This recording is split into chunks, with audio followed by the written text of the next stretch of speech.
Então, carta do apóstolo Paulo aos Gálatas, capítulo 3, versículo 1. Ó Gálatas insensatos, ó Gálatas insensatos, quem os enfeitiçou? Não foi diante dos olhos que Jesus Cristo foi exposto como crucificado? Gostaria de saber apenas uma coisa. Foi pela prática da lei que vocês receberam o Espírito ou pela fé naquilo que ouviram? Será que vocês são tão insensatos que, tendo começado pelo Espírito, querem agora se aperfeiçoar pelo esforço próprio? Será que foi inútil sofrerem tantas coisas? Será que foi inútil? Aquele que dá o seu Espírito e opera milagres entre vocês, realiza essas obras pela prática da lei ou pela fé com o qual receberam a palavra? Deus te dou graças, Pai, eu honro, eu glorifico a Ti, Jesus. Pai, ao Seu nome, Deus, todo louvor, Pai, toda a adoração, Deus, em nome do Senhor Jesus. Amém. Então, essa carta aos Gálatas vai nos falar sobre um pequeno probleminha que está acontecendo ali na igreja da Galácia, né? E eu acho interessante que nós, como cristãos, nós somos aqueles que dizemos, nós temos a verdade, nós temos a Bíblia Sagrada, a Palavra de Deus. Nós recebemos ensino domingo, quarta, na escola bíblica de manhã. Às vezes recebemos domingo, recebemos ensino lá no grupo da equipe de louvor, com o pastor postando algum ensino. Então nós somos crentes que não somos mal informados. Muitos de nós lemos, muitos de nós lemos muito, muitos de nós não lemos. Muitos de nós fazemos leitura bíblica anual. E mesmo assim, no versículo 1, Paulo está falando o seguinte: ó Gálatas insensatos, quem os enfeitiçou? Aí eu pergunto para você, irmão, é possível um crente ser enfeitiçado? Mesmo diante de tudo isso que nós fazemos, mesmo diante de tudo isso que nós buscamos aprender e conhecer da palavra de Deus dia após dia, nós podemos, de fato, ser enfeitiçados? Lembrando que no capítulo 1 e o capítulo 2, Paulo já chega metendo o pé, digamos assim. Ele nem faz uma introdução muito reservada, ele já vem falando do assunto,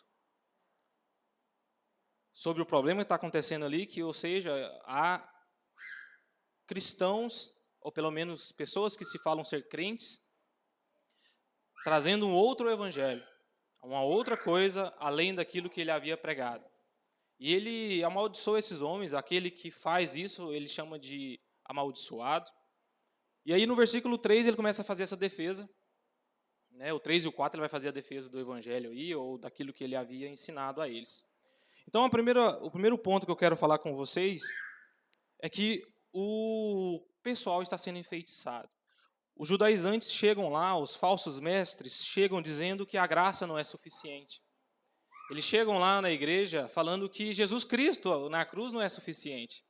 Eles falam que o Espírito Santo não é suficiente. Você precisa também obedecer à lei. Você precisa também se circuncidar. Só Jesus Cristo na cruz não resolve. E esses Gálatas, irmãos, aí se você ler o versículo 26 do capítulo 3, a palavra de Deus vai falar que todos vocês são filhos de Deus mediante a fé em Cristo Jesus. Nós não gostamos de falar isso, mas eles são cristãos verdadeiros, legítimos. De fato, eles são crentes. Paulo está falando isso. Ele repete isso no versículo 29. E se vocês são de Cristo, são descendentes de Abraão e herdeiros segundo a promessa. Então, não há dúvida que essas pessoas aqui são cristãos, verdadeiros, legítimos, e eles estão sendo enfeitiçados. A palavra aqui grega para enfeitiçado não é muito importante, né? Não é muito importante, porém, ela sempre vai trazer uma conotação ruim, uma conotação que alguém está sendo enganado, que vai prejudicar alguém. Então, o enfeitiçado aqui nunca vai ter algo bom. Quando Paulo fala, olha, ó Gálatas insensatos, quem os enfeitiçou, quem os enganou, quem os persuadiu, Ele repete muito isso aí, às vezes na sua Bíblia é uma dessas versões, mas é interessante o fato de que muitos de nós não nos atentamos a isso. Existem crentes sentados no banco, enfeitiçados, e eles acham que não estão. Existem pastores, pregadores, que estão enfeitiçados e a gente acha que não estão. Ou né, não estamos prestando atenção. Porque tudo aquilo que é adicionado à palavra de Deus nos faz crentes como os de Gálatas, enfeitiçados. Nós estamos corrompidos, às vezes é só por uma pequena coisa, mas nós estamos. Porque a partir do momento que você coloca alguma coisa além de Cristo, você está enfeitiçado, você está sendo enganado. Né? E é muito comum que o encantamento não vem de quem não é crente. A pessoa que vira para você e fala assim, eu não acredito em Deus. Eu não creio que Jesus Cristo salva. Esses aí você não precisa se preocupar. Você precisa se preocupar com aqueles que de fato estão no meio cristão. É esses que pegam a palavra de Deus e acrescentam alguma coisa. Tem gente que fala que só Jesus Cristo não basta, você precisa se salvar. Você precisa fazer alguma coisa para você ser salvo. Tem gente que crê que o bispo salva. Tem gente que acredita que só é salvo porque o apóstolo está dando autoridade. Tudo isso, irmão, se você for reparar, você vai ver dentro do seu contexto, na sua vida, que há um monte de pessoas assim, que são judaizantes, que estão colocando coisas onde não precisa colocar. Estão aumentando coisas onde não devem. E, às vezes você, nós estamos sendo enganados. Estamos enfeitiçados, né? Estamos sendo vítimas disso. Hoje, não é difícil, né? Você entrar numa livraria e ser enfeitiçado, porque é difícil você escolher um livro bom numa livraria. É difícil, você precisa selecionar. Não é simplesmente você chegar na livraria e falar assim, eu vou pegar esse, vamos ver como é que é. Não, você sabe, é cheio de livro de autoajuda, é cheio de livro de autor que você acha que é famoso e quando você vai ver a teologia dele não é boa. Tem alguma coisa que está causando e mudando a palavra de Deus. E isso é um perigo. E isso vem silenciosamente. Porque quando você para pensar, você já está imerso nisso. E aí nós entramos no segundo ponto. O segundo ponto não é menos importante que você ser enfeitiçado, é como que o inimigo faz isso. Qual que é o meio que o inimigo faz isso? E eu separei pelo menos 2. O primeiro é logo no início. Mateus capítulo 13 fala que, eu coloquei assim, antes de tudo ele pode tirar a semente do evangelho, antes de ir para o solo e ser produtivo. Lá em Mateus capítulo 13 vai falar sobre a parábola do semeador. Então aqui o inimigo, a primeira forma dele tentar nos enganar, nos enfeitiçar, é, antes de tudo, quando a semente do evangelho está sendo plantada naquele novo convertido, aquele que creu plenamente, como os Gálatas creram, que era só Jesus a salvação, que era só Jesus na minha vida, que é Jesus que me salva, e estava caminhando, recebendo a palavra de Deus, sendo nutrido com a palavra de Deus, sendo ensinado, sendo discipulado, porém aí que está o perigo, onde o inimigo vai lá, bem no início, ele impede que você continue crescendo, ele vai lá e atrapalha o crescimento. Ele vai lá, ele corrompe o início do seu aprendizado. Isso acontece, irmãos. É uma das formas que o inimigo faz, é uma das formas que pessoas, infelizmente, são usadas por Deus para fazer. A segunda forma, eu acho que é a que mais acontece, é que uma vez que o evangelho já está em você, que cria raiz em você, que você já é um crente que está caminhando na fé, um crente às vezes até maduro, o que o inimigo faz? Ele joga o joio no meio do trigo. E às vezes o joio no meio do trigo, ele é alguém que acha que é crente, mas ainda não é. E aí ele chega na igreja e fala assim, eu não concordo com o pastor João. Ele vai conversar com você. Ele fala assim, olha, eu não concordo com o pastor João não, que lá que ele falou, É o joio no meio de nós, plantado pelo diabo. Fábio, mas isso é muito pesado. Mas é. O joio pode se tornar trigo? Se Deus tiver um chamado para ele em algum momento, ele pode. E a gente deve expulsar o joio, jogar fora, bater no irmão? Não, Jesus fala, deixe lá o joio. Não arranque ele, porque senão vai que sai algum crente, algum trigo, né? Mas o joio está lá, e às vezes nós não percebemos, o joio está enfeitiçando alguém. Né? E os pastores já sabem disso, ficam de olho, né, pastor José? Ficam de olho, porque o irmão chega na igreja, você não conhece e tal, tá levando... Eu cheguei na igreja, a primeira coisa que eu fiz, né? Me identifiquei com quem era parecido comigo, Cristiano. Bora lá em casa para nós almoçar? Foi ele e a Aline. Aí eu fiquei pensando, né? Quando eu estava fazendo o sermão, daí que o pastor João falou assim, gente, aquele menino lá, será que ele é joio ou será que ele é trigo? O que será aquilo? Ou não, né? Não sei, né, pastor? Mas, diante disso aqui hoje, eu pensaria. Né? Eu estaria preocupado um pouco. Não sei. Ou não, né? O pastor falou que as aves voam com aves de mesma plumagem. Ou seja, se eu for um joio, Cristiano, você também é. Mas enfim, irmãos, agora o inimigo vai enfeitiçar, vai corromper você no final. Não é no início da sua carreira, mas você já é um crente, às vezes, que é até maduro. Existem, irmãos, escritores, às vezes famosos, que foram enganados, que hoje não são mais quem você acha que é. Eu até posso falar o nome de algum aqui, mas melhor não. Eu gosto dele. Ele escreveu uma Bíblia, meio que parafraseada, eu gosto da versão. É boa. Só que o cara agora tem uma opinião. Não vou nem se falar aqui, porque é muito controvérsia. E está adicionando coisa que a Bíblia não fala. Está colocando na Bíblia coisa que ela não acredita, que ela repreende. Eu odeio ele? Não. Espero que ele ache o caminho de volta. Mas nós precisamos ficar de olho, porque, às vezes, quem nós estamos lendo está querendo nos corromper. Né? E isso acaba que pega...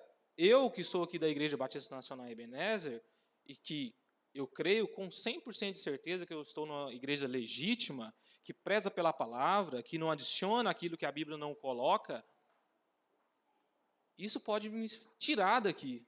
Isso pode me levar para onde? Para ficar com os passarinhos da mesma espécie que eu. Às vezes nem é da mesma espécie, às vezes só fui enganado. Mas acaba que leva, porque esse é meu pensamento, esse é meu jeito de pensar, eu concordei, eu mudei meu pensamento. Né, irmã Sandra? Mas não é fácil, irmãos. Então a gente tem que tomar cuidado com essas abordagens de Satanás, do inimigo, porque é assim que ele age, pelo menos duas maneiras. Mais uma coisa que eu coloquei, que é o terceiro ponto, que é muito interessante, é Cristo crucificado. Eu acho incrível como Paulo fala assim, ó Gálatas insensatos, quem os enfeitiçou? Não foi diante dos seus olhos, ou seja, eles se converteram como se eles estivessem vendo Jesus Cristo exposto como crucificado. Paulo fala um pouco sobre isso. Olha, irmãos, quando eu estive no meio de vocês, eu não quis saber de outra coisa a não ser, ou falar de outra coisa a não ser Cristo e Ele crucificado. Eu não quis falar com vocês daquilo que eu sei, das minhas teologias, todos os livros que eu li, livros não, né? Vamos ler, papiros, né? De todos os papiros que eu li. Não, eu só quis saber de uma coisa, de Cristo crucificado. Isso aqui, irmãos, na boca de Paulo tem tanto poder, porque, agora vem o grego para me ajudar, o verbo crucificado, no final do versículo 1 aqui, a Marilda aí que é especialista, mas o que ele é? Ele é um verbo passivo perfeito, no grego. Que significa o quê? Cristo crucificado não é aquilo que... não, Cristo morreu por mim lá, pelos meus pecados e tal, que está lá e agora já foi. Não, ele é contínuo. Cristo crucificado, ele é contínuo. Não no sentido que Cristo está todo dia crucificando, não, mas é a obra dele, a crucificação dele foi extremamente eficaz. E aqui é que está a chave. Como que você vai inserir alguma coisa na salvação de Cristo se a palavra crucificado tem esse sentido? Não tem como você falar, não, é Cristo e mais isso, não tem como. É esse sentido que o texto quer trazer. É esse sentido, hein? Cristo crucificado, ele é que está crucificado e só isso me basta. Daqui até a glória é Cristo crucificado. Então não tem como o judaizante chegar e falar é Cristo crucificado e a lei. Cristo crucificado e eu dar o dízimo. Senão eu não vou para o céu. Senão eu não sou salvo. O pastor José falava. É Cristo crucificado, mas o meu esforço próprio. Cristo crucificado, mas eu ser obediente à carita. Não. É só Cristo, irmãos. Só Ele. Só isso é o suficiente. Nada mais do que Cristo. E qual que é o objetivo disso? 1 João 1,9 fala assim, se confessarmos os nossos pecados, Ele é fiel e justo para perdoar os nossos pecados e nos purificar de toda injustiça. Então, sempre que você precisar confessar seus pecados, Jesus está lá, pronto. Porque não foi um momento lá na cruz, não. Cristo está crucificado. Você pode falar com Cristo a qualquer momento. Você não precisa falar, agora eu preciso resolver essa situação, eu pequei e agora eu preciso resolver essa situação, eu preciso fazer alguma coisa para me merecer. Você só precisa fazer uma coisa. Está escrito aqui, confessar seus pecados a Cristo crucificado. Só isso. Confesse seus pecados, porque Ele é justo, Ele é fiel para perdoar os nossos pecados e nos purificar de toda injustiça. Então, o legalismo, irmãos, não começa onde a cruz para, porque a cruz não para. Não é possível você adicionar nada na cruz. Foi a obra perfeita de Jesus Cristo. Foi a obra que nós precisávamos. Hebreus fala que Ele aperfeiçoou para sempre aqueles que são santificados pela única oferta de si mesmo. Só a cruz, nada mais. E por último, quarto ponto, você recebeu o Espírito. Né, Suzana? Seu pai aqui agora. Versículo 2. Gostaria de saber apenas uma coisa de vocês, Gálatas insensatos. Foi pela prática da lei que vocês receberam o Espírito? Foi pelo seu esforço próprio? Foi vocês fazendo alguma coisa? Foi vocês orando, jejuando, pedindo a Deus que vocês receberam o Espírito? Está escrito aqui no versículo 2. Ou pela fé em Jesus Cristo, naquilo que vocês ouviram. Então você só recebe o Espírito, irmão, quando você crê em Jesus Cristo. E aí Ele vai derramar o Espírito sobre todo mundo. Toda a carne. Não tem um crente que não tem o Espírito Santo. Não tem um crente que não tem o Espírito Santo. Não existe. Se não tem, porque não é crente. E você falar que você só vai receber o Espírito Santo se você fizer aquilo, é a mesma coisa de você ser enfeitiçado. Aí você para olhar, gente, existem tantas coisas que as pessoas creem nas igrejas por aí que você está enfeitiçado, está enfeitiçado. Esse aqui também está enfeitiçado. Aquilo ali está. Ah, não, também está. É difícil, irmão. Se você for parar e colocar na peneira para filtrar tudo que não presta, vai passar pouca coisa. Porque se você falar que o Espírito Santo só vai vir para você se você, depois que você converteu, for batizado por ele, já está errado. Está errado, irmão. Você acrescentou uma coisa que a Bíblia não diz. Você está enfeitiçando outras pessoas. E com isso, irmãos, a gente para pensar e ver como a obra de Jesus é perfeita. E ver que nós só precisamos de uma coisa. A graça de Jesus nos basta. Jesus, a sua graça nos basta. Deus, tira de mim essa doença que eu tenho. Paulo dizia, não. Apenas minha graça te basta. Porque é na sua fraqueza que eu te fortaleço, que você é forte, que você me serve, que você consegue escrever inspirado pelo Espírito Santo. Porque um dia a minha palavra chegará a todos, porque é assim que eu quero. Então, irmãos, que Deus abençoe a sua vida. Que você faça o filtro. O filtro antigo do café é aquele bem grosso. Aqueles que você compra no mercado branquinho, aquele lá rasga fácil. Tem uns que não, mas tem uns que rasga fácil. Eu não gosto de usar eles, não. O do rancheiro é bom mesmo. Mas use um filtro forte. Coloque a lente, irmão, dos seus óculos, da Bíblia Sagrada, e vá olhando, dá uma olhada ao seu redor. Se você falar, não, isso aqui está enfeitiçado. Não, ó, isso aqui também. Tchau. E vamos servir a Jesus Cristo, na beleza da sua santidade, da sua palavra. Amém? Deus, te dou graças, Pai, eu glorifico a Ti. Obrigado, Deus, pela sua palavra, Senhor, porque o Senhor nos ensina e fala aos nossos corações. Pai, purifica a minha vida, Pai, purifica as nossas vidas, Deus, tirando aquilo, Deus, dos nossos olhos que estão nos tirando, Pai, da Tua verdadeira palavra, Pai, que o inimigo às vezes colocou o joio aqui, Pai, tira, Deus, essa visão, Pai, esse engano das nossas vidas, Pai, leva, Pai, a nos confiar somente em Ti, Pai, na suficiência do Espírito, a suficiência de Cristo Jesus, da Trindade, porque isso ofende a Trindade de Deus. Qualquer coisa que é adicionada ofende a Trindade de Deus, ao Senhor, Pai. E nós queremos, Pai, ser filhos do Senhor, ser chamados, Pai, filhos do Senhor, santos, perfeitos, Pai, porque o Senhor é que nos purifica, não somos nós. É o Senhor que nos salva, Pai, não somos nós, Pai. É o Senhor que nos liberta, que nos cura, que nos dá a vida, Pai. Pai, nós pedimos assim, Deus, para a sua glória, Pai, e somente, unicamente no nome do Senhor Jesus.